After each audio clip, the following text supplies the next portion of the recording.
ಈಗಾಗಲೇ ಸಾಕಷ್ಟು ವಿಚಾರಗಳನ್ನು ಸಖಿಯರ ಮುಖೇನವಾಗಿ ತಿಳಿದುಕೊಂಡಂತಿದೆ. ಹಾಗಾಗಿ ನನಗೇನು ವಿವರವಾಗಿ ಹೇಳುವ ಅಗತ್ಯವೇ ಇಲ್ಲ. ಅಪ್ಪ, ಒಂದೇ ಮಾತಿನಲ್ಲಿ ಹೇಳಬೇಕೆಂದರೆ, ಆಡು ಮುಟ್ಟದ ಸೊಪ್ಪಿಲ್ಲ, ಪಕ್ಷಿ ಏರದ ಮರವಿಲ್ಲ ಎಂಬಂತೆ ನಾನು ಎಲ್ಲ ಕಡೆಗೂ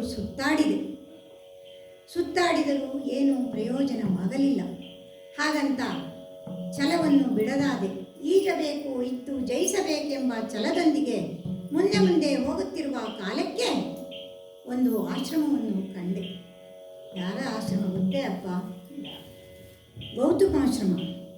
ಆ ಆಶ್ರಮದಲ್ಲಿ ಸಾಗುತ್ತಿರುವ ಕಾಲಕ್ಕೆ ಮುಂದೆ ಹೋಗುತ್ತಿದ್ದಂತೆ ಒಬ್ಬ ದಿವ್ಯವೂ ಭವ್ಯವೂ ಆಗಿರುವಂಥ ಒಬ್ಬ ತರುಣನನ್ನು ಕಂಡೆ ಅಪ್ಪ.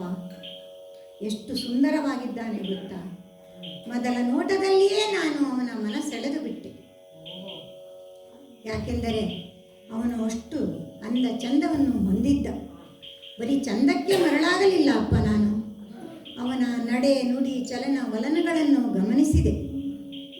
ಅವನನ್ನು ನೋಡಿದಾಗ ಅವನೊಡನೆ ಮಾತನಾಡಬೇಕೆಂದೆನಿಸಿತು. ಅವನ ಎಲ್ಲ ಇದನ್ನು ನಾನು ಅವನ ವಿಚಾರವೇನೆಂದು, ಎಲ್ಲಿ ಯಾರ ಮಗ ಎಲ್ಲವನ್ನು ಕೇಳಿಕೊಂಡೆ ಅಪ್ಪ. ಯಾಕೆಂದರೆ ನಿನಗೆ ಹೇಳಬೇಕಲ್ಲ, ನಾನು ಅದನ್ನು ಅರ್ಥೈಸಿಕೊಳ್ಳಬೇಕಲ್ಲ.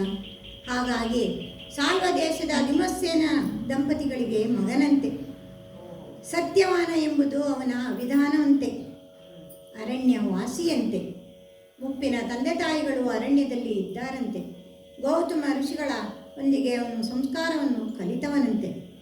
ಹಾಗಾಗಿ ಅತಿಯಾದ ಸಂಸ್ಕಾರಗಳನ್ನು, ನಯ ವಿನಯಗಳನ್ನು ಹೊಂದಿರುವ ರೂಪವಂತನನ್ನು ನೋಡಿ ಅವನೇ ನನಗೆ ತಕ್ಕವರನೆಂದು ಭಾವಿಸಿ ಅವನನ್ನು ಮೆಚ್ಚಿಕೊಂಡು ಬಂದವಳಿದ್ದೇನೆ ಅಪ್ಪ.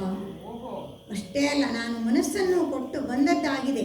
ನಿಮ್ಮ ಒಪ್ಪಿಗೆ ಒಂದೇ ಬಾಕಿ ಉಳಿದಿದೆ ಅಪ್ಪ.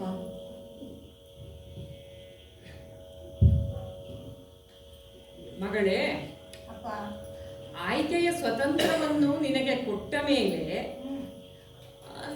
ನನ್ನದಿನ್ನೇನು ಕೆಲಸವಿರುತ್ತದೆ ಹೇಳು? ನಿನ್ನ ಆಯ್ಕೆಯನ್ನು ಅನುಮೋದಿಸುವುದಷ್ಟೇ ನನಗುಳಿದಿರುವುದು.